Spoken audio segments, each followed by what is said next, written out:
quand je dis que je suis mathématicienne, les gens me disent « Ah, tu es forte en calcul ». Et si je dis que je fais de la recherche en mathématiques, on me dit souvent de la recherche en mathématiques et encore des choses à trouver. Et je vais donc vous parler un petit peu de ce que sont des recherches en mathématiques aujourd'hui. Alors, mathématiques, ça vient du grec, du mot mathéma, qui veut dire connaissance. Ce que font les mathématiques, c'est décrire le monde, du moins certains aspects du monde, en termes abstraits. Pour ça, on crée des notions, un langage qui permettent d'encoder dans une vision abstraite des éléments pertinents à un problème réel. Ensuite, on étudie ce monde abstrait créé par des raisonnements logiques pour en déduire des conclusions correctes de ce qui se passe dans ce monde imaginé. Donc les outils des mathématiques sont l'imagination et le raisonnement logique. Et un des buts des mathématiques, c'est de trouver des structures simples dans des problèmes apparemment compliqués. Ça rejoint bien entendu la définition de Bachelard, que l'imagination est la faculté de déformer les images fournies par la perception, de changer les images. Pour illustrer ce concept, je vais partir d'un exemple très simple. Au XVIIIe siècle, dans la petite ville de Königsberg, qui s'appelle maintenant... voilà, je ne sais pas lire. Et qui se trouve dans une enclave russe au nord de la Pologne. Elle se trouve sur le fleuve Pregel. Alors, je n'ai évidemment pas trouvé de carte du XVIIIe siècle, mais vous avez ici une carte qui me paraît un peu floue, datant de 1905. La ville est en partie bâtie sur la rive droite et sur la rive gauche, et sur deux îles.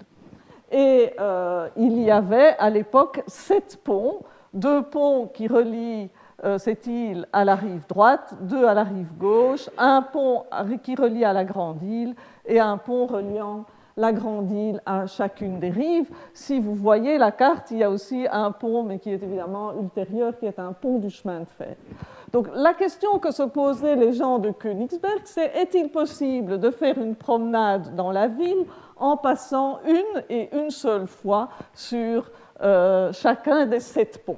Et les gens avaient des opinions tranchées mais différentes, et le mathématicien Euler a formalisé ce problème à la manière de ce qu'on appelle un graphe. Un graphe, c'est un concept abstrait très simple. Il y a des points et il y a des morceaux de courbe qu'on appelle des arêtes qui rejoignent les points qu'on appelle des sommets. Comment résoudre ce problème? Il y a 4 zones dans la ville, la rive droite, la rive gauche et les 2 îles, qu'on va représenter chacune par un point. Et se promener en empruntant l'un des ponts revient à parcourir un des chemins qui lie les différentes zones de la ville. Et donc, se promener en passant une et une seule fois sur chaque pont, ça revient à se promener dans le graphe en passant une et une seule fois par chaque arête rouge, par chacune des lignes rouges qui symbolisent l'un des ponts.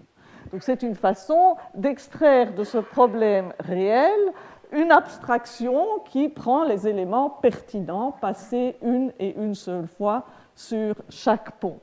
Une fois qu'on a fait ce dessin plus simple, bien alors on peut répondre.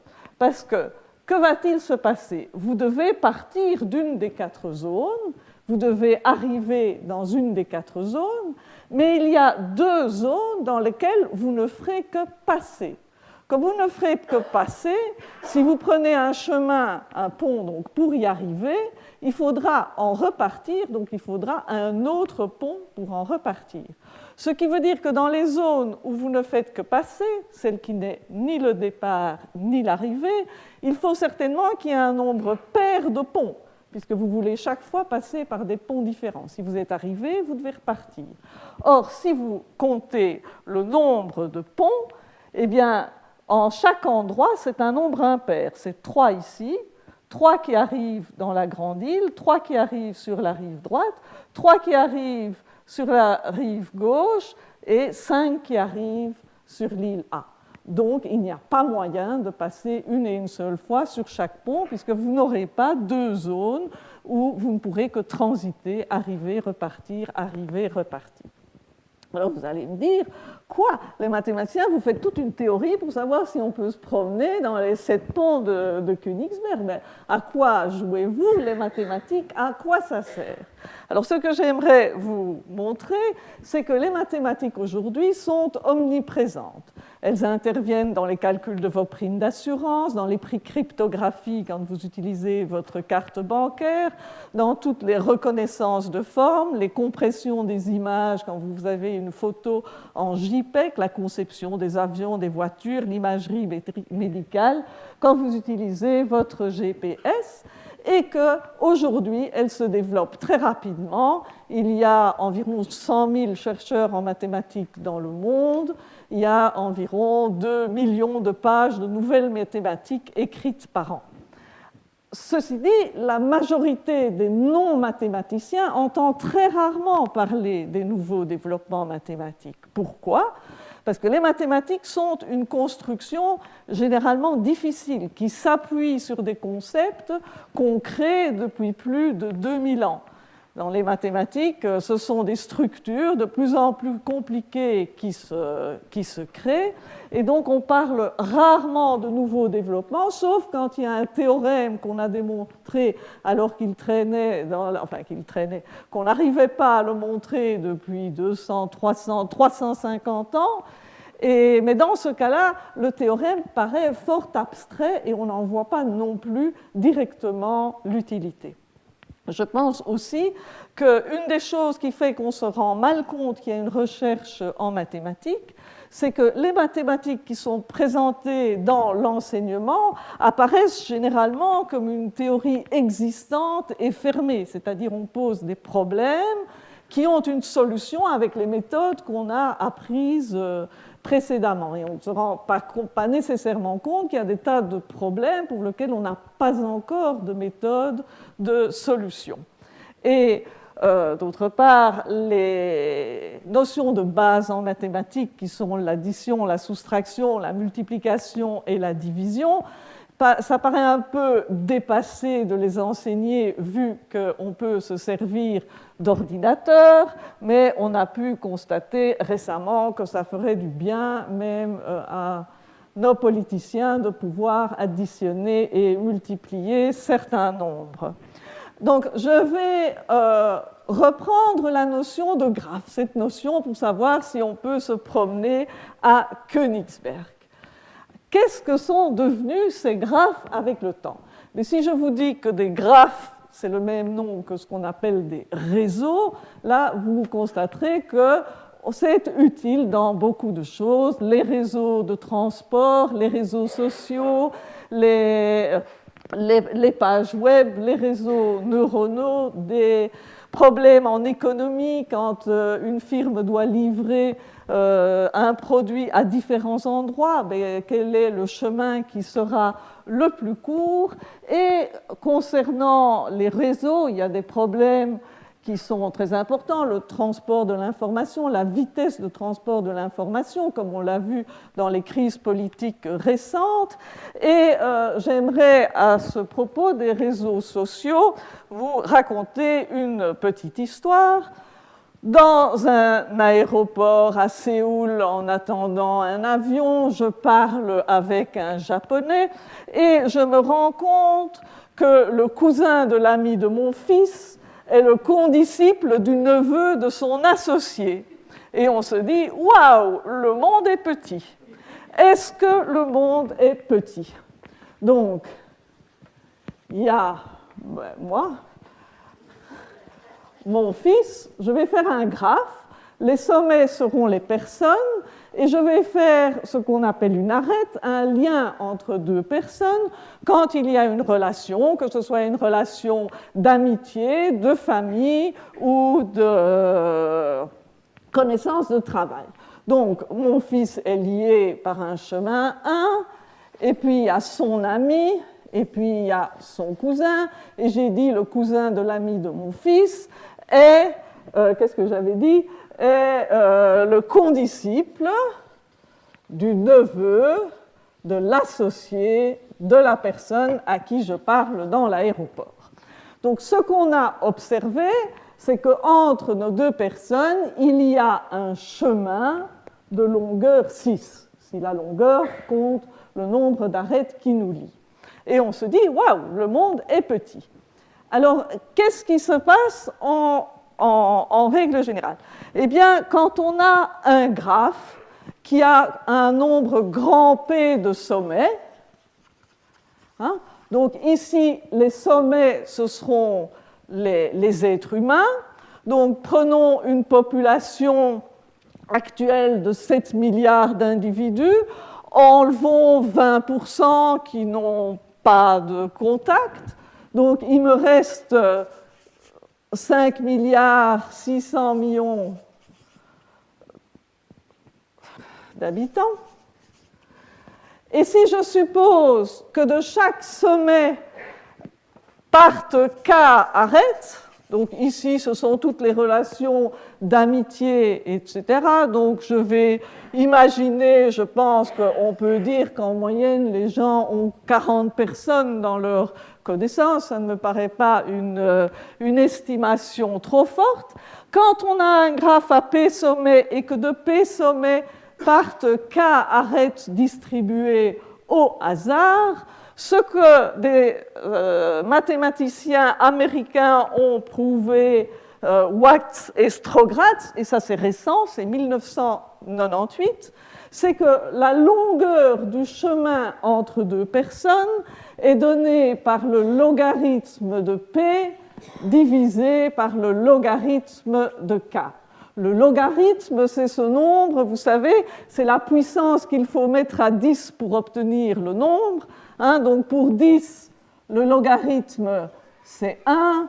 Pour 100, le logarithme, c'est 2. Pour 1 million, le logarithme, c'est le nombre de zéros qu'il faut mettre, c'est 6, c'est 7, c'est 8.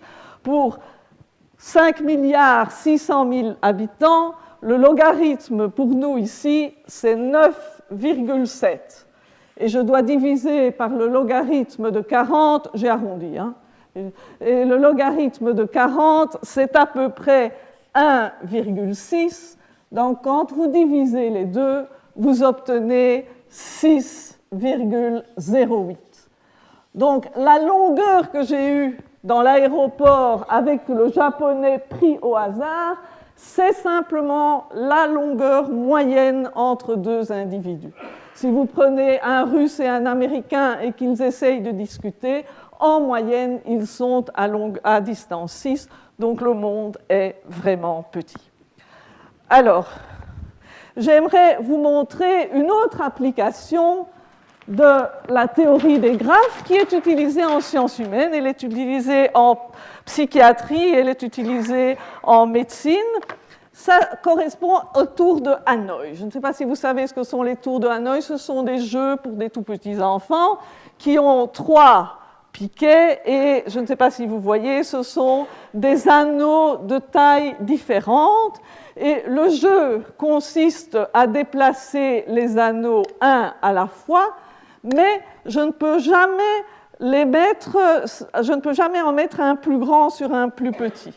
Donc, par exemple, si je veux déplacer celui-ci, comme il est plus grand que les deux autres, je dois d'abord déplacer ceci pour libérer le trou et le mettre là. Donc, vous voyez, on peut déplacer les choses comme ceci. Et le jeu, c'est d'essayer de faire passer toute la pile, mais en les prenant un à la fois, bien entendu, pas en trichant comme je fais, et de les faire passer ici. Et on va regarder ce qui se passe quand on n'a qu'un seul anneau. Donc, prenons un anneau, un petit anneau, c'est l'anneau vert sur le dessin, mais il peut bien sûr être sur ce piquet-là, ou sur le suivant, ou sur le suivant. Donc, si je dessine les possibilités qu'il y a quand il y a un anneau, j'ai 3 possibilités. Mon anneau est sur le piquet A, sur le piquet B ou sur le piquet C. et ben, je peux me déplacer librement puisqu'il n'y a qu'un anneau. Donc les arêtes représentent les mouvements possibles et les points représentent les positions possibles. Que se passe-t-il si j'ai deux anneaux?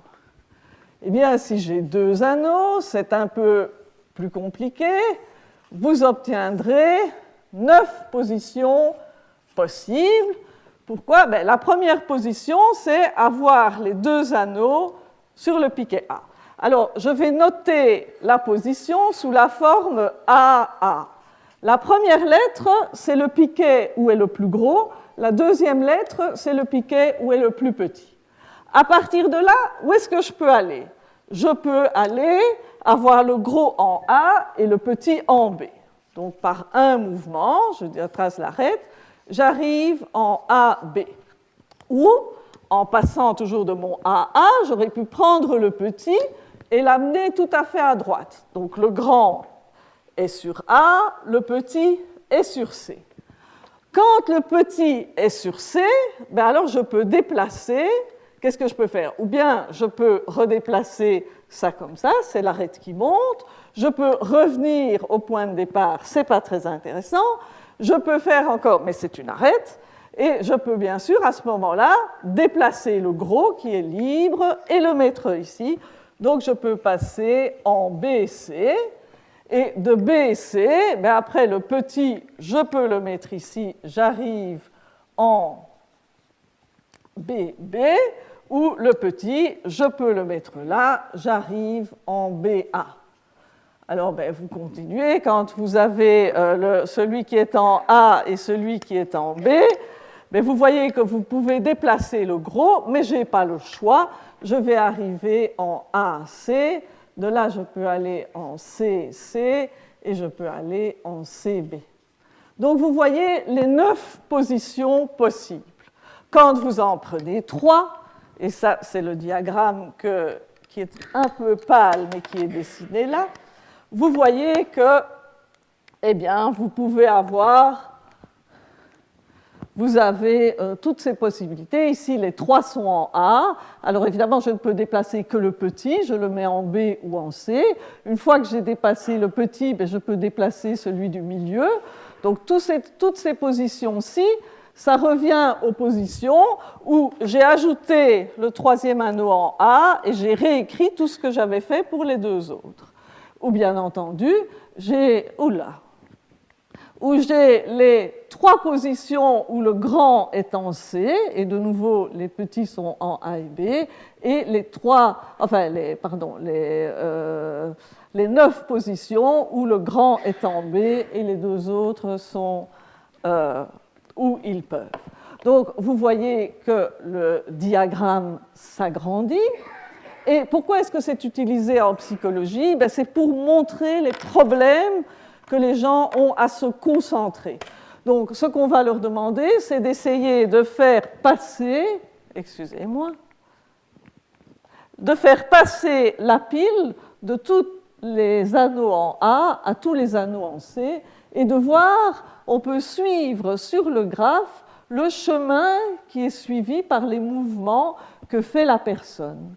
Alors, bien sûr, on ne leur demande pas nécessairement de trouver tout de suite le chemin direct qui est celui-là, mais on mesure s'ils sont en train de tourner en rond, c'est-à-dire qu'ils n'apprennent pas qu'en faisant toujours le même mouvement, ils ne s'en sortent pas. Donc c'est une mesure, la longueur du chemin mesure la difficulté qu'on a à se concentrer. Et d'autre part, alors on essaye d'apprendre aux gens à se concentrer, en particulier s'ils ont eu des accidents de type AVC. Alors, pour les mathématiciens, quel est le nombre minimal qu'il faut pour aller d'une position de la pile de tous les objets en A à tous les objets en C?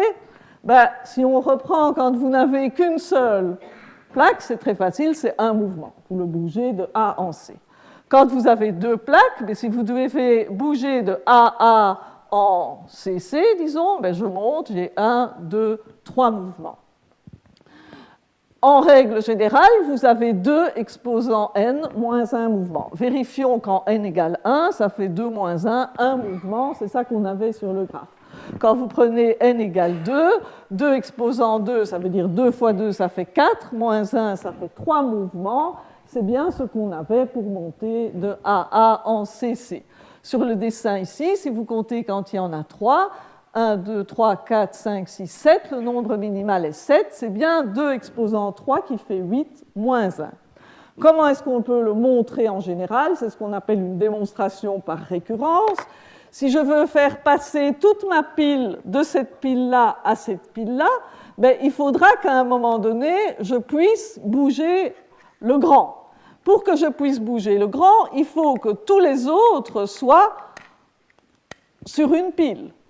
Et donc, je vais utiliser le nombre minimal de bouger toute ma pile précédente, la pile de n-1, et puis je bouge celui-là, et puis je dois rebouger toute cette pile sur celle-là. Donc le nombre minimal qu'on obtient pour bouger n disques, c'est 2 fois le nombre minimal qu'on avait pour en bouger n-1 plus 1. Et si vous faites le calcul, ben vous voyez que si vous faites 2 fois 2 exposant n-1 moins 1 plus 1, vous obtenez bien 2 exposant n. Alors, voilà pour une petite formule et démonstration mathématique, mais le mathématicien, ça ne lui suffit pas. Qu'est-ce qu'il va faire?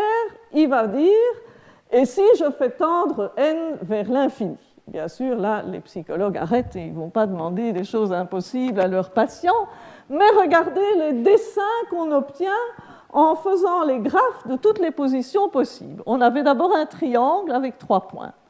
Pour 2 éléments, on avait un triangle. Oups.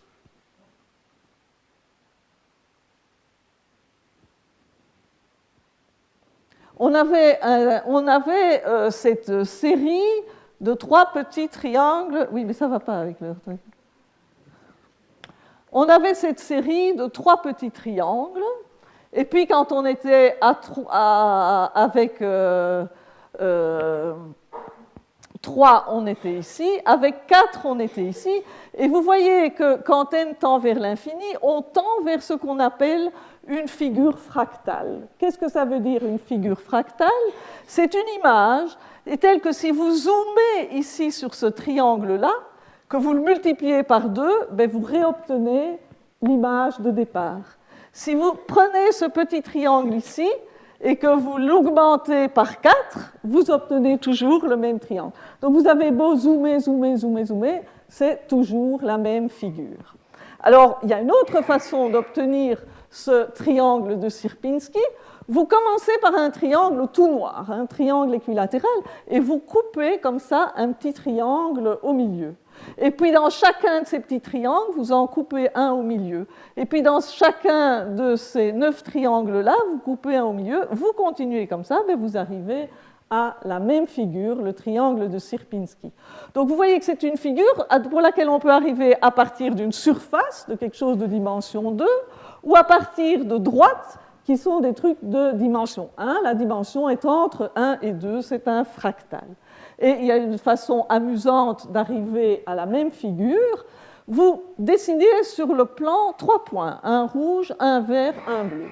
Vous prenez un dé normal, non truqué, et vous coloriez au hasard 2 faces en bleu, 2 faces en rouge et 2 faces en vert. Vous partez d'un point où vous voulez. Ici, je l'ai appelé seed. Vous partez de ce point, vous lancez le dé. Si vous tombez sur une des faces qui est rouge, vous bougez le point à mi-distance sur la droite entre ce point et le point rouge. Vous arrivez ici. Vous relancez le dé. Imaginez que vous tombez sur du vert, vous passez à mi-distance vers le point vert. Et puis vous lancez et vous obtenez du bleu, vous passez au point à mi-distance, vous relancez, vous avez de nouveau du bleu, vous arrivez là. Et vous continuez comme ça longtemps, très longtemps, en allant chaque fois vers à mi-distance, vous bougez le pion à mi-distance vers le point qui a la couleur du dé. Eh bien, le point va parcourir le triangle de Sierpinski. Il ne va pas sortir de ce triangle, il va parcourir le triangle. Vous pouvez vérifier assez rapidement qu'il n'est pas dans ce triangle-là, et par récurrence, il ne sera dans aucun des autres triangles. Alors, ce que je vous ai montré ici, c'est toute une branche des mathématiques, cette théorie des réseaux, qui, on l'a vu, se développe encore avec des théorèmes importants au XXe siècle, et qui vient d'un petit problème de société, les promenades sur les ponts de Königsberg. Il y a un autre pan des mathématiques qui vient aussi de quelque chose qui est assez anecdotique. Dans la cour de Louis XIV, on aimait bien les jeux de hasard. Et le chevalier de Méret, qui était un grand joueur de dés, avait constaté que quand on lance 4 fois un dé, la chance d'avoir un 6 était plus grande qu'un demi. Et il se disait, si en lançant 4 fois un dé, la chance d'avoir un 6 est plus grande d'un demi, si je lance 6 fois plus, si je lance 24 fois mes 2 dés, et que je veux avoir un double 6, est-ce que c'est la même chance ? Et en fait, il a posé la question à un de ses amis, qui était Blaise Pascal, et de là est venue une correspondance entre Blaise Pascal et Pierre de Fermat, donc on est au XVIIe siècle, qui ont jeté toutes les bases du calcul des probabilités. Les probabilités en mathématiques, c'est la théorie qui modélise les événements pour lesquels il y a une part d'aléatoire, de chance qui intervient. Et au XIXe siècle, Adolphe Quetelet, qui a été secrétaire perpétuel de l'institution où vous vous trouvez, il étudiait les tables de mortalité, ce qu'on appelle les statistiques au sens des histogrammes. Et il s'est rendu compte que l'information contenue dans des tableaux statistiques était en fait une science qui était basée sur la théorie mathématique des probabilités. Et donc c'est de là qu'est venue toutes les théories mathématiques des statistiques. Alors, est-ce que ces théories ont une utilité ? Mais oui, les probabilités ont été à la base d'élaboration de théories scientifiques dans d'autres domaines. La génétique, les lois de Mendel s'appuient sur les probabilités et toute la mécanique quantique. Est-ce qu'elles ont des applications encore aujourd'hui ? Oui, chaque fois qu'il faut tester des nouveaux médicaments, on utilise des tests statistiques, on les utilise dans les théories d'aide à la décision. Elles interviennent aussi maintenant comme un outil fondamental dans tout le développement des mathématiques, en particulier des propriétés de distribution de nombres premiers, des traitements des images et des traitements de la parcimonie. J'y reviendrai plus tard. Alors, les mathématiques se développent aussi à partir simplement de problèmes des mathématiques. La théorie des nombres est probablement l'un des domaines qui a donné le plus de développement de théories mathématiques. Et je vais vous rappeler ici quelques petites propriétés sur les nombres entiers. Un nombre entier positif, on l'appelle premier s'il est plus grand que 1 et si ses seuls diviseurs, les seuls autres nombres qui le divisent, sont 1 et lui-même. Donc, plus grand que 1, commençons par 2, 2 est premier, vous ne pouvez diviser 2 que par 1 et 2 en ayant une réponse entière.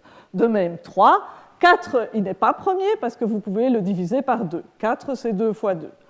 5 est premier, 6 n'est pas premier parce que c'est 2 fois 3, 7 est premier, 8 n'est pas premier, 9 n'est pas premier, il s'écrit 3 fois 3, 10 n'est pas premier, c'est 5 fois 2, et on continue comme ceci. Alors ce qu'on montre, c'est que tout nombre entier plus grand que 1 s'écrit comme un produit de nombres premiers. Là aussi, ça se démontre par récurrence. C'est vrai pour 2, il est premier tout seul, donc 2 s'écrit comme 2. C'est vrai pour 3, c'est vrai pour 4, 4 s'écrit 2 fois 2. 5, 6 s'écrit 2 fois 3. Et par récurrence, si vous l'avez montré jusqu'à tous les nombres jusqu'à n, vous regardez n plus 1, soit il est premier et c'est fini, soit il s'écrit comme A fois B, où A et B sont plus petits, et donc vous l'avez déjà montré que c'était des produits de nombres premiers.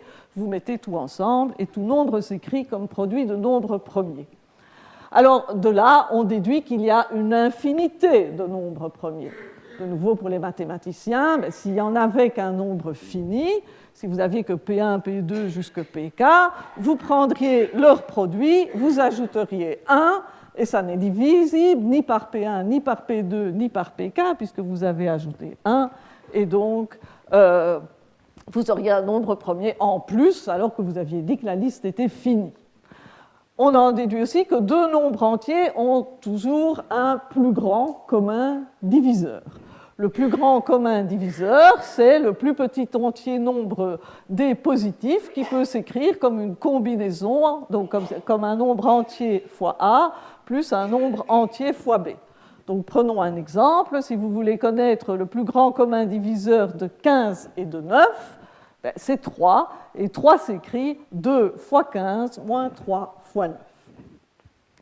Alors il y a d'autres propriétés, des propriétés, je parle plus ici aux mathématiciens, que si P est un nombre premier et si N est un nombre entier positif plus petit que P, alors le reste de la division de N exposant P moins 1 par P vaut 1. Ça veut dire que dans l'addition du groupe, si on regarde l'ensemble des nombres modulo P, donc tous les restes de la division par P, donc tous les nombres compris entre 0 et P-1, si on regarde ceux qui sont inversibles, eh bien c'est tous sauf le 0, donc il y en a P-1, et on a un groupe, donc tout élément est de l'ordre. Quand on a un groupe d'ordre P-1, tout élément est d'ordre P-1. Mais des tas de propriétés qui se développent, dont je ne vais pas parler, mais ce qui se passait, c'est que les gens qui étudiaient ce genre de problème, et en particulier le célèbre mathématicien Hardy, pensaient qu'il n'y avait absolument pas de problème parce qu'ils ne risquaient pas que ces inventions ou ces découvertes ou ces théorèmes soient utilisés à de mauvais escients. Lourde erreur, la théorie des nombres premiers est à la clé de la plupart des opérations de cryptographie. Donc chaque fois que vous utilisez votre carte bancaire pour faire une transaction et que vous devez faire des petits chiffres, ce sont les nombres premiers qui sont utilisés. C'est ce qu'on appelle le chiffrement RSA. Donc, on prend un message en nombres, on veut utiliser une clé pour le coder et de l'autre côté, une clé pour le décoder. Alors, le chiffrement RSA est basé sur des nombres premiers. Comment fait-on? Imaginons que Alice veut recevoir un message codé de Bob. Dans absolument toutes les définitions, c'est toujours Alice et toujours Bob. Je ne sais pas pourquoi, mais je vais m'en tenir à la définition que c'est absolument Alice qui veut recevoir un message de Bob. Donc, comment est-ce qu'on fait du chiffrement? Eh bien, Alice choisit deux très grands nombres premiers. Quand je dis très grands, c'est des nombres à 100 chiffres pour les banques, pour qu'on ne puisse pas les trouver. Donc ici, je vais être plus modeste. Je vais prendre P égale 3 et Q égale 11. Deux très, très grands nombres premiers. Et la première chose que je fais, c'est calculer leur produit. N égale 3 fois 11, ça fait 33. Jusque-là, ça va. Ensuite, on calcule ce qu'on appelle l'indicatrice de l'air, enfin, on calcule simplement phi de n qui vaut P-1 fois Q-1. Donc ici, 3-1, ça fait 2, 11-1, ça fait 10, donc phi de n, ça fait 20. Et l'étape suivante est de choisir un nombre premier, un nombre E, qui est premier avec 20. Deux nombres sont premiers entre eux, quand le plus grand commun diviseur entre les deux, c'est 1. Donc ici, je vais choisir E égale 3.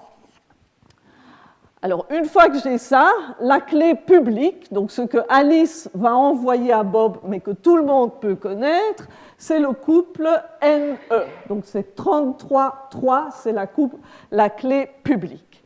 Pour la clé privée, Alice, qui connaît P et Q, donc qui connaît phi de n, cherche le nombre. Vous vous souvenez que 1 est le PGCD de E et phi de n, donc 1 s'écrit comme un nombre fois E plus un nombre fois phi de n. Eh bien, elle choisit le nombre D compris entre 1 et phi de n qui a cette propriété, c'est ce qu'on appelle l'inverse de E modulo n. Donc ici, qu'est-ce que ça va être? Je dois trouver un nombre.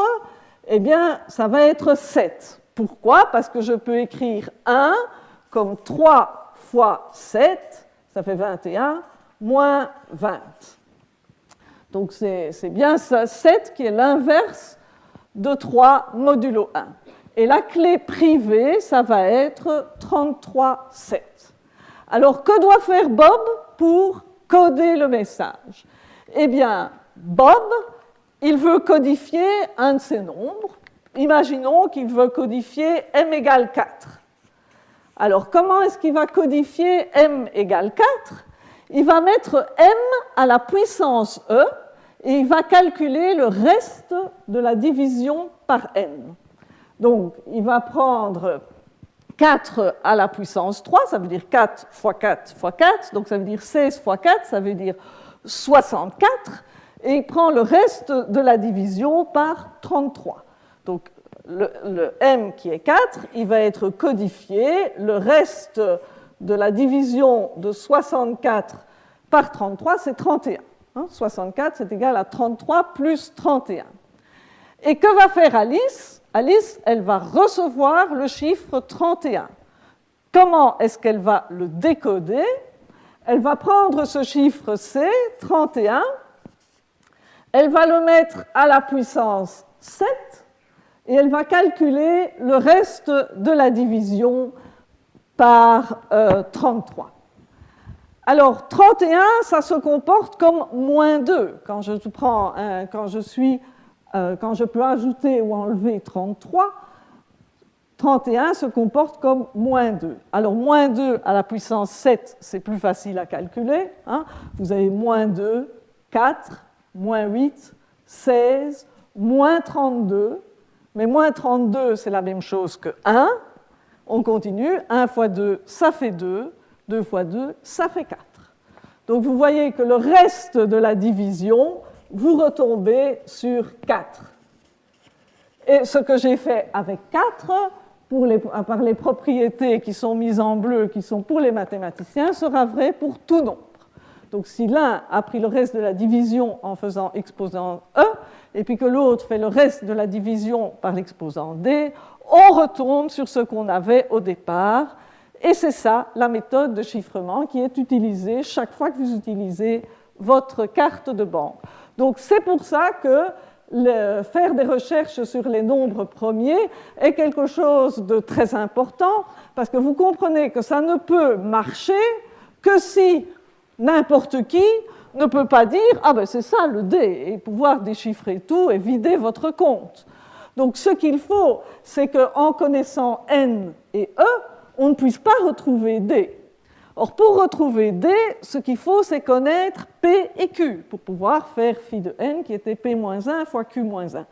Et ce qui se passe, c'est que décomposer un nombre n en produit de deux nombres premiers est, heureusement pour tous nos comptes, quelque chose qui met beaucoup trop de temps à faire, même par un ordinateur, quand les nombres ont 100 chiffres. N'essayez pas de coder vos comptes avec 3 et 11, ça ne serait vraiment pas une très très bonne idée. Alors, j'ai parlé de problèmes mathématiques qui sont nés de questions sociétales. Il y a un domaine qui a fourni énormément de nouveaux concepts et de nouveaux développements en mathématiques, c'est la physique. Et en particulier, quand Newton a écrit les équations du mouvement des corps solides, il a introduit la notion de dérivée. Il a introduit, donc l'équation, c'est que la force est égale à la masse fois l'accélération, plus exactement en fait à la dérivée par rapport au temps de la masse fois la vitesse. Mais qu'est-ce que c'est que l'accélération? C'est l'accroissement de vitesse par unité de temps. Donc c'est à ce moment-là qu'est né tout le calcul différentiel et intégral, l'idée qu'on pouvait développer le mouvement. Alors, juste pour vous rappeler quelque chose, cette loi permet effectivement de calculer la chute d'un corps, le mouvement d'un pendule, le mouvement d'un ressort, le mouvement des deux corps. On a pu vérifier les lois de Kepler, expliquer comment une planète tournait que son orbite était une ellipse autour du Soleil. Mais dès qu'on essaye de mettre 3 corps, en règle générale, on ne sait pas faire la solution. Le fondement de la mécanique, dès qu'il y a 3 corps, c'est un gros problème. On ne peut pas trouver de solution exacte en général, donc ce qu'on fait, c'est des résolutions numériques. Et bien entendu, l'avènement des ordinateurs a colossalement augmenté la capacité des résolutions numériques qu'on peut faire. Un problème qui se pose toujours, c'est de savoir si notre système planétaire qui a n corps est stable. Il existe des mouvements avec 3 corps où, au bout d'un certain temps, un corps est expulsé à l'infini. La Terre va-t-elle un jour être expulsée à l'infini? Il n'y a aucune démonstration que ça n'arriverait pas. Ceci dit, les calculs numériques qu'on peut étendre avec une approximation suffisante sur de grandes périodes nous disent que dans le million d'années à venir, on n'a pas de grands risques, donc on peut tous rentrer chez soi à l'aise ce soir. Il y a des comportements intéressants de chaos dont je ne parlerai pas ici. Est-ce que l'étude de ces équations toutes simples est encore à l'ordre du jour aujourd'hui? Ben oui, dans toutes les opérations de conquête spatiale. J'ai pris au hasard la sonde Galileo. La sonde Galileo a été envoyée en 89 pour faire des photos de Jupiter. Alors on avait pensé l'envoyer directement sur Jupiter avec un nouveau combustible, mais si vous vous souvenez, il y a eu la navette Challenger qui a explosé. Or, on lui avait mis ce nouveau combustible, donc on n'a plus osé utiliser ce combustible. On est revenu à un combustible précédent qui était moins efficace, et alors il n'y avait pas moyen d'envoyer la sonde directement vers Jupiter. Qu'est-ce qu'on a fait?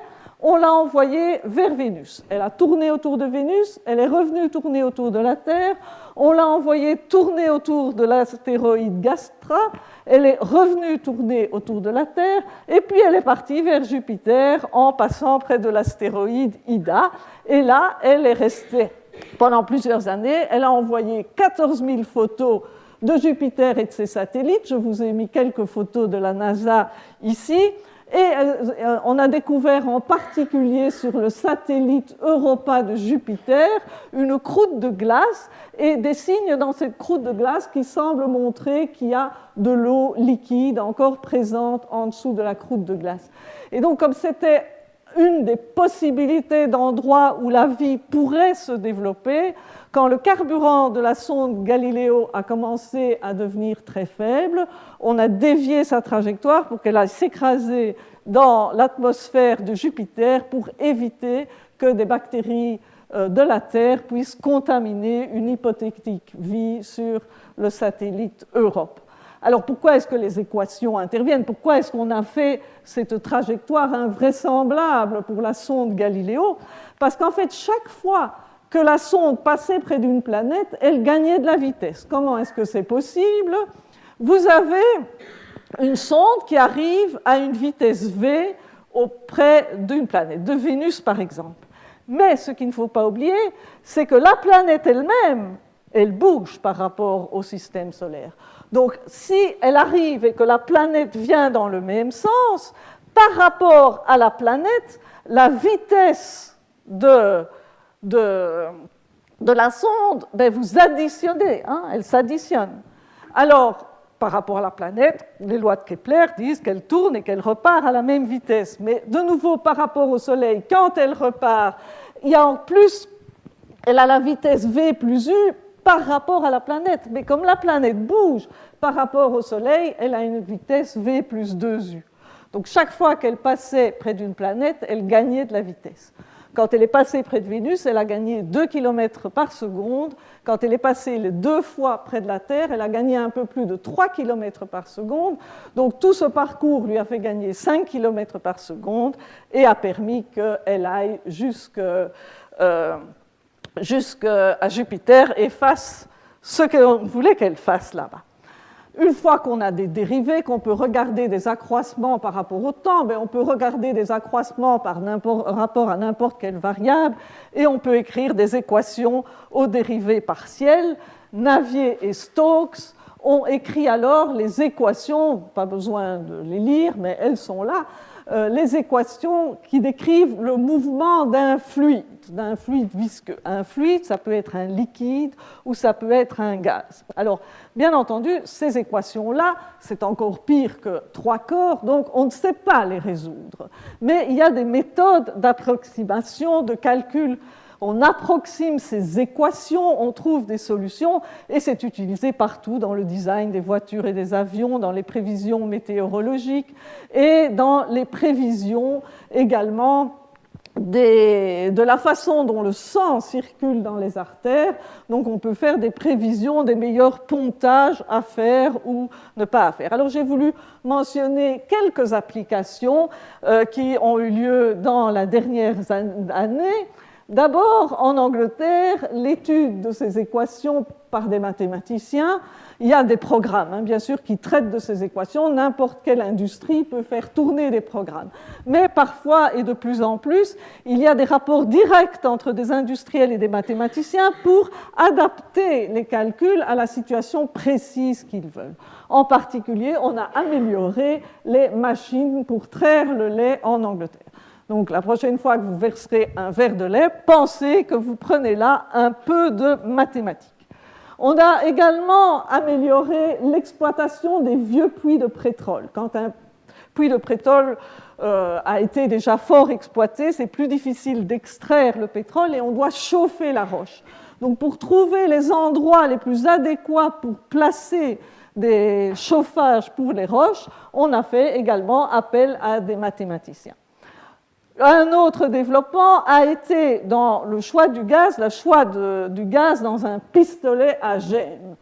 Vous ne savez pas ce que c'est qu'un pistolet à gène, je ne le savais pas non plus jusqu'il y a très récemment. Un pistolet à gène, c'est l'objet qui est employé pour envoyer des microparticules d'or qui sont recouvertes d'ADN dans une culture, par exemple. Donc, si on veut faire une modification génétique, c'est ça qu'on fait. On envoie de l'ADN modifié dans des cellules et on espère que ça va se recombiner pour modifier l'ADN. On utilise un pistolet à gènes, mais donc vous voyez qu'il est très important de savoir comment on va déclencher l'explosion. Alors, en mathématiques, il y a des grands prix qui sont fondés pour essayer de récompenser, d'entraîner des gens à faire des recherches dans des domaines importants. En 2000, la Fondation Clé a proposé 7 prix d'1 million de dollars. Et une des questions est la suivante. Je vous ai dit, pour les équations de Navier-Stokes, s'il n'y a pas de solution, on fait des approximations. Mais on fait des approximations de l'équation. Alors, il y a une différence entre faire une approximation des équations et avoir une approximation de la solution. Et un des problèmes pour savoir si on approxime une solution, le premier problème, c'est de savoir est-ce qu'il y a une solution.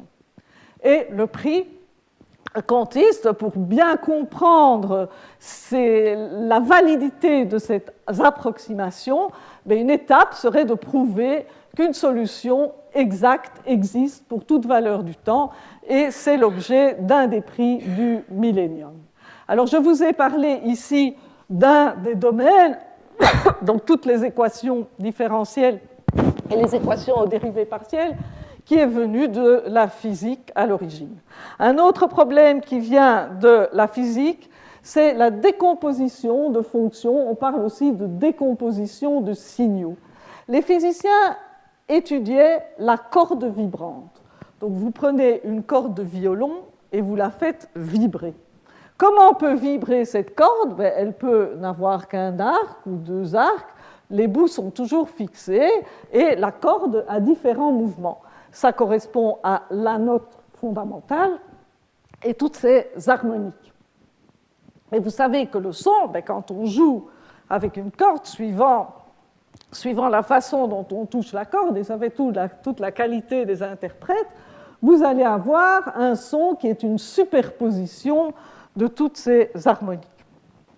D'autre part, Fourier étudiait la propagation de la chaleur et pour ça, il a aussi utilisé une décomposition d'une fonction en une somme de fonctions sinusoïdales, de fonctions de ce type-là. Par exemple, je vous donne un exemple, si vous prenez la fonction bleue ici, eh bien cette fonction bleue est la somme de la fonction rouge, qui est une sinusoïdale, et de la fonction verte, qui est une autre sinusoïdale. Ces fonctions sinusoïdales, elles se caractérisent par leur fréquence et la hauteur ici, qui est l'amplitude. C'est l'analyse en fréquence des fonctions. Alors, si vous, on ne voit plus du tout le dessin, si vous prenez une fonction qui a des discontinuités, si vous regardez sa transformée de Fourier, je suis désolée, on ne voit pas le dessin, ce que vous obtenez, c'est quelque chose qui n'est pas très bon. Donc, si vous partez d'une fonction qui est comme ça, quand vous prenez sa discontinuité, vous allez ici avoir des petites choses, j'exagère bien sûr, mais c'est ce qu'on appelle le phénomène de Gibbs. Quand vous avez près d'un tournant brutal, la reconstitution n'est pas bonne. Vous ne réussissez pas à bien développer la fonction comme somme ou série de sinusoïdales. Bien sûr, ces problèmes de convergence sont des problèmes qu'ont étudiés les mathématiciens après cette lancée en physique et qui ont amené beaucoup de travail. Alors, quand vous regardez une situation où il peut y avoir des discontinuités, et c'est en particulier le cas si vous prenez une photo, mais quand vous me voyez, il est clair qu'il y a une discontinuité ici entre la couleur de mon pull et l'arrière. Ça ne vous arrange pas du tout d'avoir une reconstitution qui soit floue chaque fois qu'il y a une discontinuité. Et on a donc décomposé les fonctions en d'autres fonctions que des sinusoïdales. En particulier, Ingrid Daubechies, notre compatriote, a imaginé en 1987 une ondelette, une autre fonction de base, donc ce qui remplace une fonction sinus et qui porte son nom, l'ondelette de Daubechies, et qui sert à décomposer les fonctions. Ingrid est membre de cette académie. Et c'est appliqué, c'est utilisé dans la reconnaissance d'empreintes digitales, dans des classifications en paléontologie, dans des restaurations d'œuvres d'art. C'est aussi utilisé dans la compression des images. Quand vous prenez une photo, ici je prends une photo en noir et blanc, vous avez une information gigantesque, qui est le nombre de pixels que vous avez pris. Un pixel, c'est une petite zone, un petit carré. Ceci, c'est un agrandissement de ce qui se passe près de l'œil de l'aigrette. Et vous voyez que chaque petit carreau a un niveau de gris qui varie entre 0 et 256, 0 correspondant à la couleur blanche, 256 à la couleur noire. Alors, plutôt que de garder ce gigantesque nombre de pixels que vous ne pourriez pas envoyer à vos amis sur vos GSM, c'est impossible, c'est beaucoup trop grand comme données, on fait des compressions de données. Par exemple, la compression de Haar consiste à prendre deux petits carrés et à remplacer par la moyenne et la différence et à négliger toutes les différences quand elles sont petites, en faisant ça successivement sur les lignes et sur les colonnes. Mais pour vous montrer des exemples, en faisant ce type de compression, donc en négligeant tous les nombres qui sont petits quand on fait des différences, on arrive ici à une photo de l'aigrette où vous n'avez gardé que 5% des données précédentes, en utilisant ce qu'on appelle l'ondelette de Haar, que j'explique là, faire juste la somme et la différence de deux pixels voisins. Si vous ne gardez que 2% des données, on reconnaît encore très bien l'ondelette, mais ça commence quand même à avoir quelques erreurs. Si on utilise les ondelettes de Daubechies, avec 2%, on obtient une photo qui est encore impeccable. C'est cette compression-là qui est utilisée par JPEG. J'imagine que vos photos sont généralement toutes transmises dans le format JPEG. Donc les mathématiques interviennent de façon phénoménale dans la compression d'images. Il y a un autre domaine d'imagerie où interviennent les mathématiques. Radon, au début du XXe siècle, avait montré qu'on pouvait reconstituer une fonction si on connaissait son intégrale le long de toutes les droites. Et des années plus tard, ça a été utilisé par Hounsfield et Cormack, qui ont eu pour ça le prix Nobel en 1979, en tomographie. Qu'est-ce que c'est qu'une tomographie? C'est un scanner à rayon X. Donc vous êtes dans une machine, couché, et on prend des radios dans des tas de directions. Je ne sais pas si vous avez déjà été dans un scanner, c'est un truc qui tourne et qui prend des radios dans tous les sens, puis ça avance un peu plus loin, des radios dans tous les sens, un peu plus loin, des radios dans tous les sens. Donc ça prend... Alors en quoi est-ce que c'est lié à des intégrales? C'est que quand vous regardez le rayon qui entre dans vous et qui ressort, il y a une différence d'intensité. Et cette différence d'intensité, qui est bien sûr ce qu'on mesure, est en fait l'exponentielle de l'intégrale d'un facteur d'atténuation qui est directement lié à la densité. Donc si vous connaissez l'exponentielle de l'intégrale du facteur de densité, par le théorème de Radon, vous retrouverez la densité. Donc vous retrouvez la densité à l'intérieur du corps, c'est ce qui permet de reconstituer une image où on voit ce que vous avez dans votre corps et les problèmes que vous pouvez y avoir. Est-ce qu'il y a encore de la recherche là-dedans? J'ai parlé du début du XXe siècle et d'un prix Nobel en 1979. Oui, au Congrès international de cet été à Séoul, Emmanuel Candès, qui est professeur à Stanford, racontait sa recherche en parcimonie. C'est un mot dont j'ai déjà parlé. Bien sûr, le temps de prendre des images et le temps de les traiter, c'est assez long. Donc, quand on fait un IRM, un examen médical de résonance nucléaire, il ne faut pas bouger, parce que si on bouge, évidemment, ça ne marche pas. Mon truc, je ne peux pas reconstituer ma fonction si j'ai bougé. Donc, en particulier, quand vous avez des très jeunes enfants ou des bébés, il n'y a qu'une façon qui ne bouge pas, c'est d'arrêter leur cœur. Et le temps de faire une IRM complète met 2 minutes. Vous vous rendez bien compte que le bébé, on aura une très belle image, mais il sera idiot après ça. Donc, il est crucial de diminuer ce temps.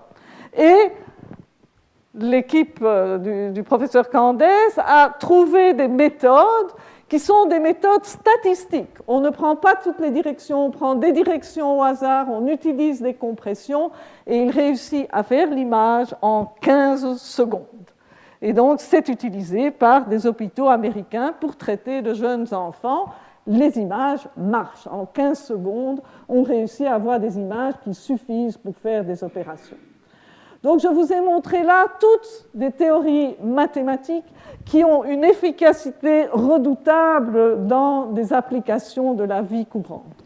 Comme disait Eugène Wigner, physicien, prix Nobel en 1963, il y a une efficacité qu'on ne peut pas vraiment comprendre des mathématiques en physique. Et le miracle de la pertinence du langage des mathématiques pour la formulation des lois de la physique est un magnifique cadeau que nous ne comprenons pas et que nous ne méritons pas. Nous devrions en être heureux et espérer que cela restera valable pour les recherches futures, que ça pourra s'étendre pour le mieux ou pour le pire, selon notre plaisir, même si c'est parfois à notre plus grand étonnement, dans de grandes branches de la connaissance. Et certainement qu'un des domaines qui influence pour le moment fortement les mathématiques, c'est toute la biologie. Pour le moment, la biologie utilisait surtout la statistique pour décrire des phénomènes et classer des phénomènes, mais on essaye maintenant de comprendre le domaine de la biologie et ça va certainement nécessiter de nouveaux développements en mathématiques, comme les développements de la physique ont nécessité des développements de mathématiques, les développements des mathématiques ont permis des développements de la physique. Je voulais aussi ajouter, quand on a parlé des transformés de Radon, que par exemple dans mon groupe à Bruxelles, on étudie des généralisations de ces transformés de Radon dans des cadres de variété symplectique. Alors, je vous ai parlé du fait que la construction des résultats dans le modèle qu'on prend, c'est basé sur le raisonnement logique. Le raisonnement logique, ça veut dire la notion de preuve. Qu'est-ce que c'est qu'une preuve? Une preuve, ça a varié avec le temps, cette notion. À tout moment, une preuve, c'est pouvoir convaincre les gens qui vous écoutent. Donc, dans notre cas, une preuve, c'est convaincre la communauté des mathématiciens. On ne revient jamais, bien sûr, à des postulats de départ, on ne revient pas à de la logique élémentaire quand on démontre une propriété, on doit convaincre les autres. Donc, par exemple, pour montrer le théorème de Pythagore, donc le théorème de Pythagore, vous prenez un triangle rectangle et le carré de l'hypoténuse c'est le grand côté, est égal à la somme des carrés construits sur les autres côtés. Comment est-ce qu'on peut démontrer ça? Eh bien, on construit un carré dont le côté a la longueur de A plus la longueur de B. On construit ce carré 2 fois et on met les choses de manière différente. Ici, je construis un carré de longueur A, dans le petit coin un carré de longueur B, donc il me reste 2 rectangles de longueur A et de largeur B que je coupe en 2 triangles. Donc j'aurai les 2 carrés, A carré plus B carré, et j'aurai 4 triangles qui seront tous les mêmes que mon triangle de départ. Une autre façon de faire, c'est de dessiner un triangle et de dessiner sur l'hypoténuse le carré correspondant. Donc, vu le dessin, vous voyez que vous vous retrouvez de nouveau avec 4 triangles qui sont les mêmes que le triangle de départ. Comme les 2 carrés sont les mêmes et que les 4 triangles se retrouvent des 2 côtés, vous avez bien montré que ces carrés, le carré de l'hypoténuse, avaient la même surface que la somme des carrés construits sur les autres côtés. Une autre propriété que vous connaissez bien, la somme des angles d'un triangle dans le plan usuel vaut 180 degrés. On appelle pi, nous les mathématiciens. Alors comment est-ce qu'on peut le voir? Vous prenez le triangle, vous tracez une parallèle à un côté passant par le sommet opposé et vous voyez que l'angle gamma se retrouve ici, l'angle bêta se retrouve ici. Et si vous faites la somme de ces 3 angles, vous obtenez bien 180 degrés. Alors, ce sont des preuves simples. La notion de preuve a fortement changé dans les 50 dernières années avec l'apparition des ordinateurs. Il existe des théorèmes, par exemple le théorème des 4 couleurs. Alors, le théorème des 4 couleurs, il a fallu plus de 100 ans pour le montrer. La propriété, c'était qu'on pouvait colorier n'importe quelle carte en utilisant au maximum 4 couleurs. Qu'est-ce que ça voulait dire une carte? Ça voulait dire des régions d'un seul tenant. Et quand il y avait une frontière, mais pas un point, une frontière qui a une certaine longueur, les deux parties de chaque côté de la frontière ne peuvent pas être de la même couleur. On avait constaté, en essayant de colorier des choses, que 4 couleurs suffisaient toujours.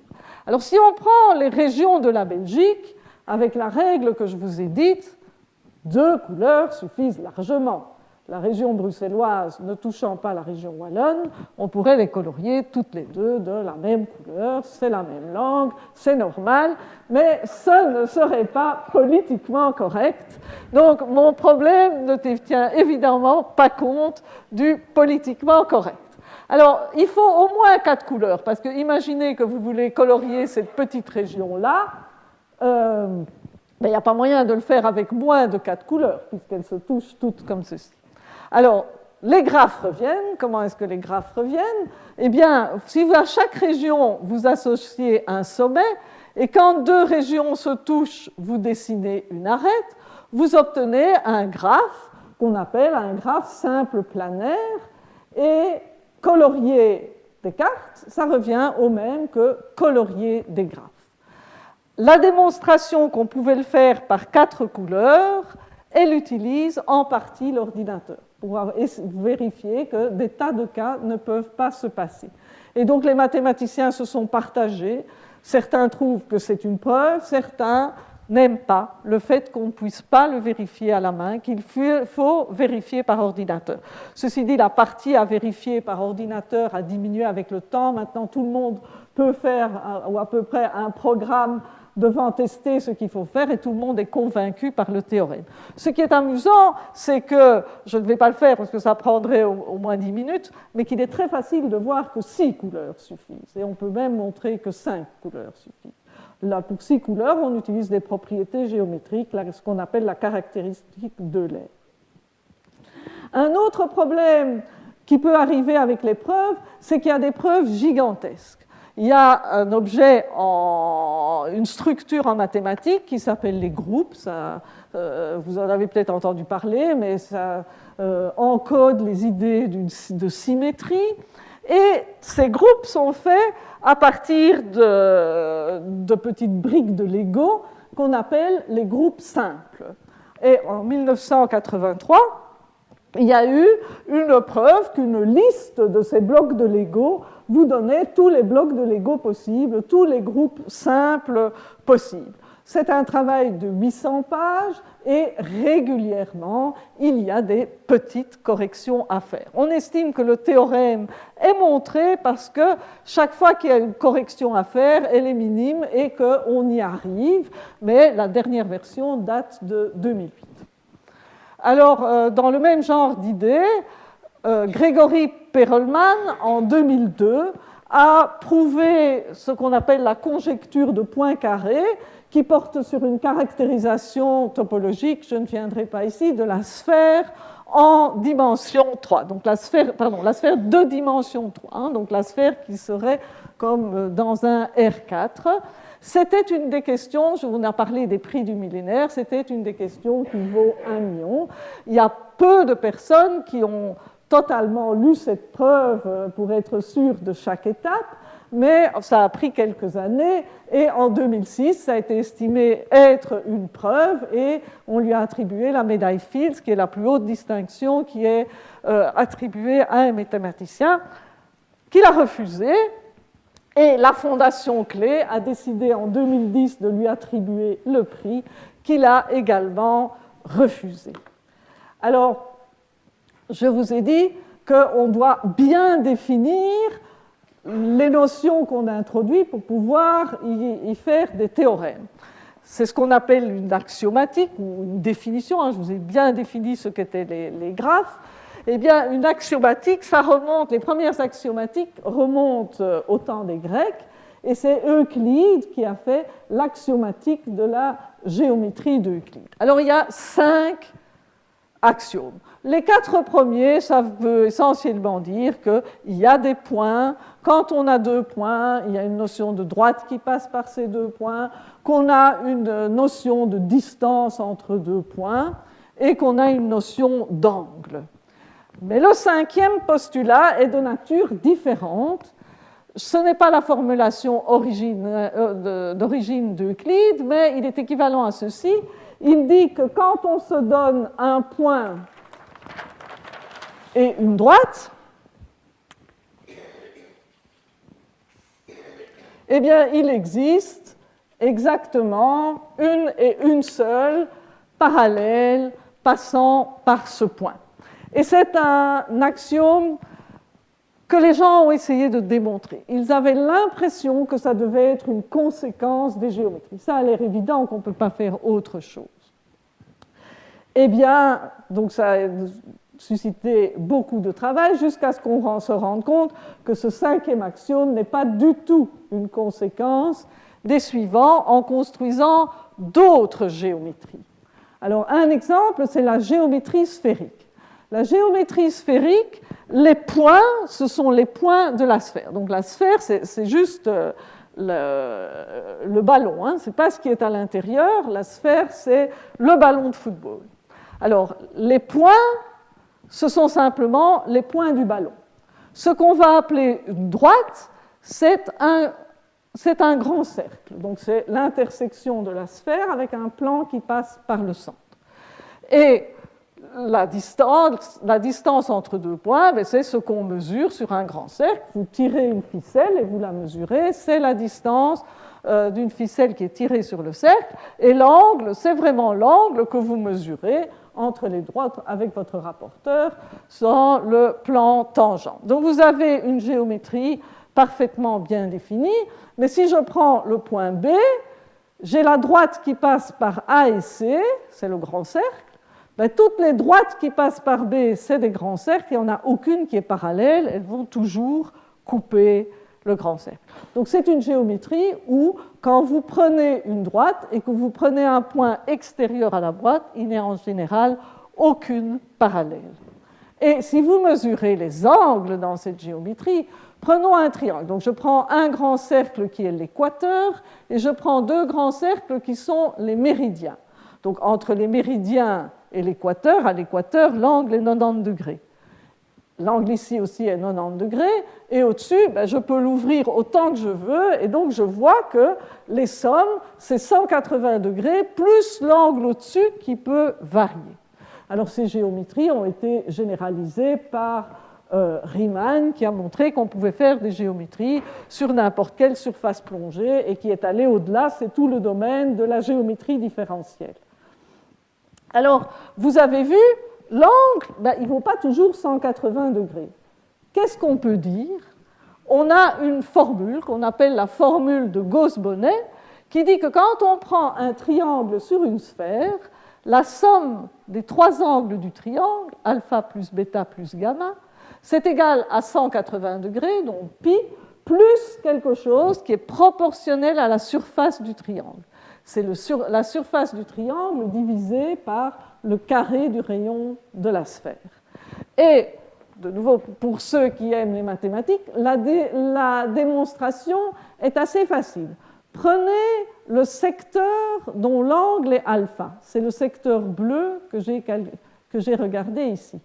Quelle est la surface de ce secteur? Ben, si vous savez que la surface de toute la sphère, c'est 4 pi r carré, mais ici, vous ne prenez que ce morceau-là, qui est alpha, c'est en proportion, c'est alpha divisé par tout le cercle ici, qui est 2pi.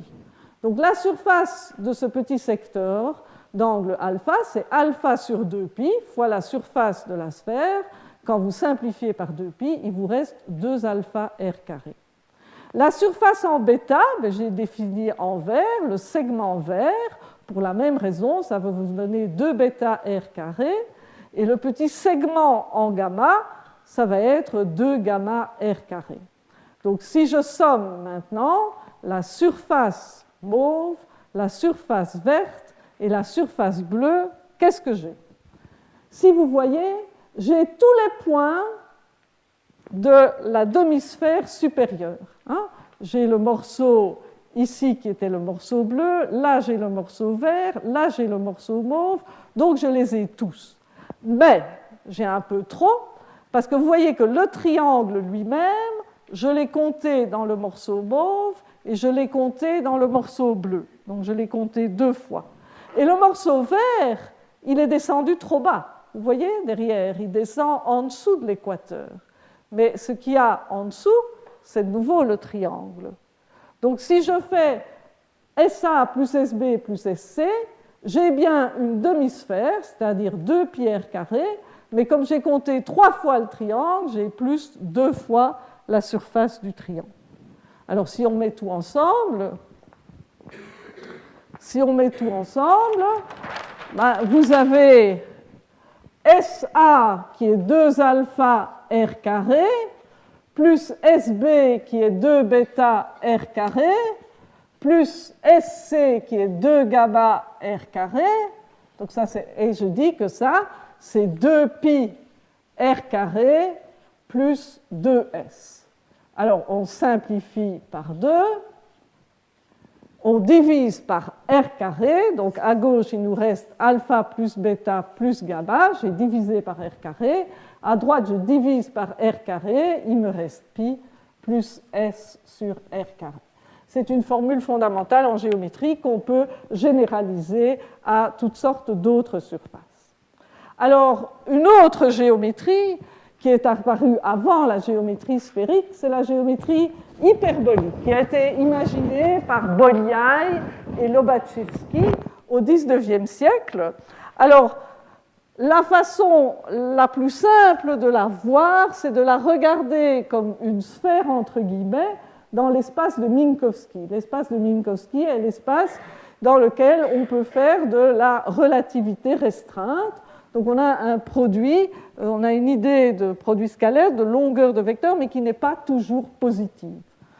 La longueur d'un vecteur, c'est donné par, si on a des composantes x, y, z, c'est donné par x carré plus y carré moins z carré. Donc vous avez ce qu'on appelle le cône de lumière, les points là qui seraient sur le cône, ils sont de longueur 0. Ceux qui sont en mauve dans toutes ces zones-ci, ils sont de longueur négative, et ceux qui se retrouvent ici sont de longueur positive. On parle ici de vecteurs de type temps, de vecteurs lumière ou de vecteurs de type espace.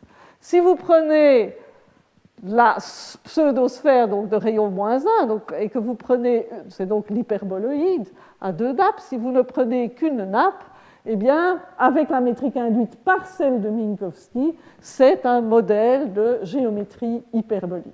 Ça n'est pas le modèle original. Le modèle original n'est même pas un de ceux que j'ai définis ici. Ça, c'est Poincaré qui les a donnés. Vous pouvez dire que les points sont l'intérieur du cercle, donc pas le cercle, l'intérieur, c'est ce qu'on appelle le disque. Et les droites sont soit les diamètres, soit des arcs de cercle qui coupent la sphère perpendiculairement.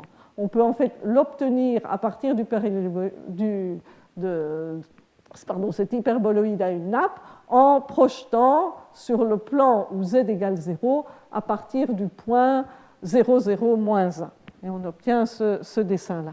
Les angles sont les angles que vous mesurez. La distance est plus difficile à expliquer en 2 minutes. Et vous pouvez remplacer ceci par le demi-plan de Poincaré. C'est une description qui est la même.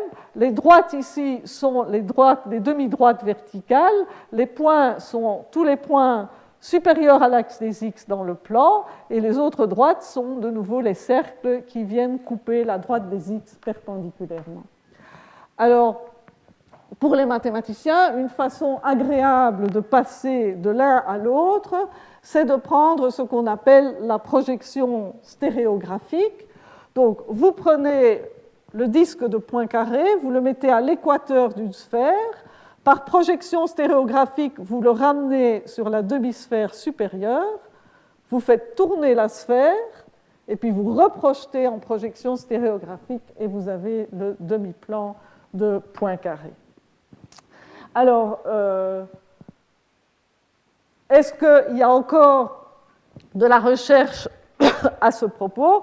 Ben oui, cette année, pour la première fois, une femme a reçu la médaille Fields, et elle l'a reçue pour ses travaux concernant le nombre de géodésiques. Géodésique, ça veut dire une courbe qui fait le plus court chemin. Une géodésique fermée, ça veut dire une géodésique qui revient à un moment donné à son point de départ. Simple, ça veut dire que le temps qu'elle fasse son parcours, elle ne s'est pas croisée. On n'a pas fait ça et puis ça en se croisant, elle ne se croise pas, sur une surface à courbure constante négative. Alors, les surfaces à courbure constante négative, dans ce que je venais de vous faire, le plan de Lobachevsky est à courbure constante négative. Alors, comment est-ce qu'on peut faire une surface compacte? Ce sont toutes les surfaces qui ont au moins 2 trous. Vous pouvez continuer comme ça à avoir beaucoup de trous. On peut montrer que toute surface compacte orientée est juste donnée par une surface avec un certain nombre de trous. Donc prenons ce bretzel. Ce bretzel, vous pouvez l'obtenir si vous prenez un octogone et que vous recollez, comme je l'ai mis, les 2 flèches oranges, ça vous donne une espèce de tube. Les 2 flèches bleues, ça vous donne un tube qui est attaché. Et puis, si vous voulez recoller le rouge avec le rouge, vous devez fermer le tube ici. Le vert avec le vert, vous refermez le tube ici. Et quand vous avez refermé vos 2 tubes, eh bien, vous avez les 2 ronds du bretzel. Donc, le tore peut se voir comme un quotient de l'octogone. Cet octogone, vous pouvez le dessiner dans le plan de Lobachevsky. Il a alors la métrique, les angles et les distances du plan de Lobachevsky que vous recollez simplement. Les recollements sont bien des isométries et ça vous donne une métrique sur le bretzel. Vous pouvez faire la même chose avec toutes les surfaces HG-trous, et c'est ce genre d'objet qu'a étudié Myriam Marzakami. Vous allez vous dire, OK, les bretzels, c'est chouette, mais pourquoi est-ce qu'on étudie ça? En fait, c'est utilisé en physique, ça répond à une question, ça répond partiellement à une question de Witten en physique, en théorie des cordes, qui est un des modèles proposés, possibles, pour unifier la gravité et la mécanique quantique. C'est un des grâles de la physique. Alors, à propos du fait que Myriam ait eu la médaille Fields l'été dernier, vous avez peut-être vu le supplément dans Le Monde de ce week-end sur le sexe des mathématiques, où on a fait des expériences intéressantes, parce que si vous regardez le nombre de gens qui font de la recherche en mathématiques, il y a plus de garçons que de filles. Et ils ont fait des expériences en France notamment, de donner des tests dans différents lycées. C'était des tests qui ressemblent à des tests de topologie, des reconnaissances de formes. Dans la moitié des lycées, ils ont dit que c'était un test pour regarder l'aptitude à faire des mathématiques. Dans ces lycées-là, les garçons ont fait beaucoup mieux que les filles. Le même test a été proposé dans d'autres lycées du même niveau en disant qu'il allait s'agir de tests artistiques. Les filles ont fait beaucoup mieux que les garçons. Donc ça laisse à penser que le fait qu'il n'y ait pas énormément de filles qui fassent des mathématiques soit plus culturel que quoi que ce soit d'autre. Alors, je vous ai parlé de géométrie hyperbolique. Je vous ai dit que je ne vous ai pas dit quelle était la distance, mais quand on fait un pavage en géométrie hyperbolique, tous ces triangles, ils ont la même surface. On ne dirait pas, bien sûr, parce que la notion de surface est difficile à voir, mais ce que vous pouvez voir, parce que je vous ai dit, les angles, c'est ceux qu'on mesure, qu'ils ont vraiment tous les mêmes angles. Donc on peut faire des pavages très jolis en géométrie algébrique. Ça, ce sont des pavages pris dans des cours de géométrie algébrique. Et vous avez le Escher, le peintre, qui a été fasciné par ces pavages, pas algébriques, hyperboliques, bien sûr, ces pavages hyperboliques, et qui en a fait des tableaux. Alors, bien sûr, vous pourriez faire le pavage dans l'autre vision du plan hyperbolique. Si je fais un pavage dans le plan de Poincaré, c'est comme ça, c'est pas mal aussi. Avis aux amateurs qui veulent faire de l'art, on peut faire des pavages dans le plan hyperbolique de ce type-là. Alors, pour ne pas trop vous fatiguer, pour la fin de l'exposé, je vais vous parler un peu d'autres endroits où les mathématiques interviennent. Elles interviennent bien sûr dans l'architecture. Les formes simples sont particulièrement appréciées. Le cylindre se retrouve dans l'architecture depuis fort longtemps. La sphère, vous pouvez en trouver à Disney, à Epcot Center aux États-Unis.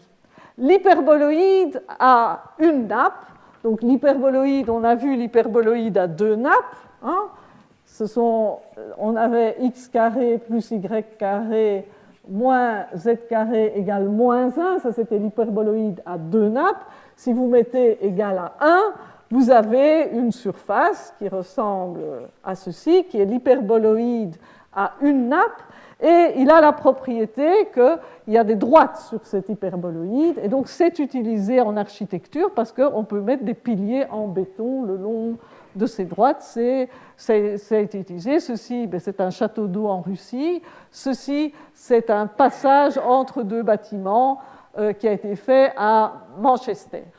Si vous prenez une forme comme l'ellipsoïde, je vous ai dit que dans la sphère, elle est bien sûr courbée, on dit qu'elle est de courbure positive, la courbure est inversement proportionnelle à son rayon au carré. Dans le disque de Poincaré, la courbure était négative.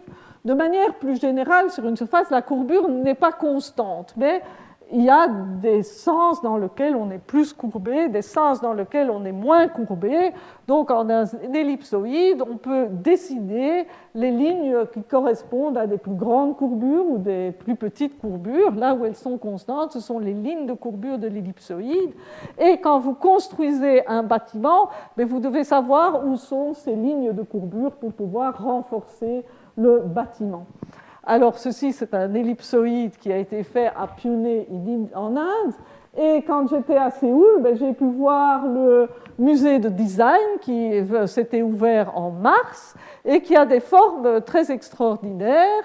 Et en fait, j'ai regardé qui était l'architecte. Et l'architecte, je pense que ce n'est pas un hasard, est Zaha Hadid, qui est en fait une mathématicienne. Elle a étudié les mathématiques avant de faire l'architecture. Alors, pour terminer, il y a des artistes qui utilisent des méthodes de résolution d'équations pour construire des tableaux.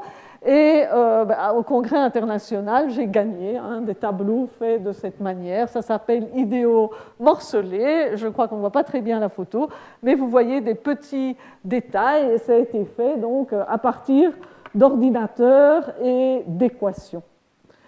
En conclusion, faites des maths, c'est beau, c'est amusant et c'est utile. Merci.